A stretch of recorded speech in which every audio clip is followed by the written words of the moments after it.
Tort law, the defense of consent. Volenti non fit injuria. A direct translation of the Latin phrase volenti non fit injuria is, to one who volunteers, no harm is done. The defense of volenti non fit injuria is a complete defense absolving the defendant of all liability.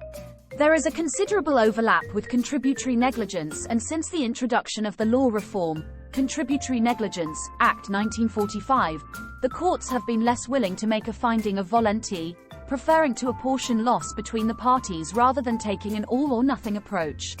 The requirements of the defense of volenti are: 1. A voluntary. 2. Agreement to accept the physical and legal risk. 3. The agreement must be made in full knowledge of the nature and extent of the risk. 1. Voluntary. The agreement must be voluntary and freely entered for the defense of volenti non fit injuria to succeed. If the claimant is not in a position to exercise free choice, the defense will not succeed. This was seen in employment relationships in Smith v. Charles Baker, where an employee was not held to be volens by accepting employment in an inherently dangerous occupation. If, however, the employee breaches their employer's instruction in circumstances putting themselves at a blatant risk, an employee may be considered volens. This was seen in Imperial Chemical Industries Limited v. Shatwell, 1965, where the brothers had deliberately acted in defiance of the employer's express instructions in full knowledge of the risks of shot firing with too short a wire. This also applies to rescuers who are acting out of a moral duty, as seen in Baker v. Hopkins, where a doctor was not considered volens when he went down a well filled with carbon monoxide to rescue 2 men inside. This applies also to professional rescuers such as firemen, Ogwo v. Taylor, and police officers, Haynes v. Harwood. If, however, there is no real need to rescue, then a claimant could be classed as volens. This was the position in Cutler v. United Dairies, where the claimant entered a field to calm a horse. In relation to suicide in police custody, originally the courts drew a distinction between those of sound mind and those of unsound mind, with only those of sound mind being volens. This position was applied in Kirkham v. Chief Constable of the Greater Manchester Police, 1990. However, this distinction was abandoned in Reeves v. Commissioner of Police of the Metropolis, 2000, as it would essentially deprive the duty of substance. In the context of a football match, the case of Condon v. Bassey, 1985, established that a participant in sporting events is taken to consent to the risk of injury which occurs in the course of the ordinary performance of the sport, but does not consent to anything outside the rules.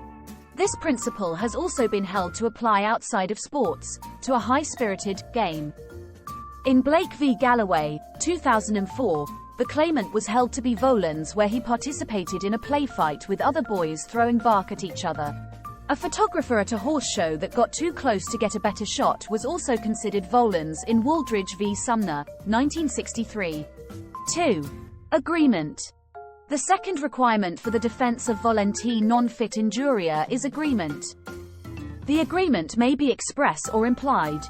An example of an express agreement would be where there exists a contractual term or notice. However, this would be subject to the controls of Section 2 of the Unfair Contract Terms Act 1977 and Section 65 of the Consumer Rights Act 2015. An implied agreement may exist where the claimant's action in the circumstances demonstrates a willingness to accept the risk.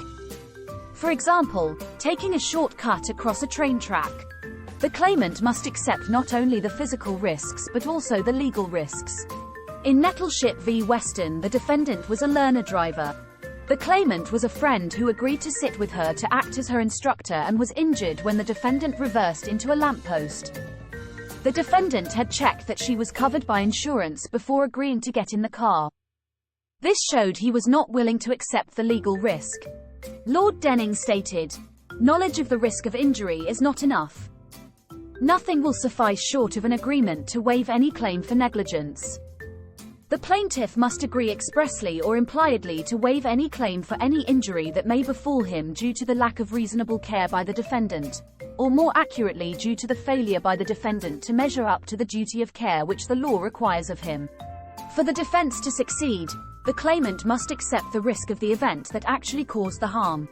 In White v. Blackmore, 1972, the defense of volenti was unsuccessful as whilst he may have been volens in relation to the risks inherent in jalopy racing, he had not accepted the risk of the negligent construction of the ropes.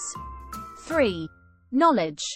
In Wooldridge v. Sumner, 1963, Lord Justice Diplock stated, "The consent that is relevant is not consent to the risk of injury but consent to the lack of reasonable care that may produce that risk, and requires on the part of the plaintiff at the time at which he gives his consent full knowledge of the nature and extent of the risk that he ran." A subjective approach is taken to decide if the claimant had full knowledge of the nature and extent of the risk. In the context of an intoxicated claimant, the question is whether the claimant was so intoxicated that he was incapable of appreciating the nature of the risk. This was established in Morris v. Murray, 1991, where it was held that even in his drunken state he would have known how inherently dangerous it was to get into the aircraft where the pilot was so drunk he had to be lifted into his seat. Also, with regards to children, the age of the child will be relevant in assessing whether they would have appreciated the risk, as seen in Titchener v. BRB, where it was held that a 15-year-old would have known of the risks. In summary, volenti non-fit injuria is a defense in tort law. It applies where the claimant voluntarily accepts both the physical risk of injury and the legal risk of breach of duty and waives the right to claim damages. The claimant must enter an agreement freely knowing the full nature and extent of the risk. The courts are reluctant to accept the defense except in extreme cases and prefer to apportion loss where possible. This video is part of a series of videos on law from www.e-lawresources.co.uk. Please subscribe to our YouTube channel www.youtube.com/@e-lawresources. It's free to do so and will help us to keep providing these videos. Check out our website, which provides lecture outlines and case summaries. See also www.e-lawrevision.org.uk for revision games and quizzes. Thanks for watching.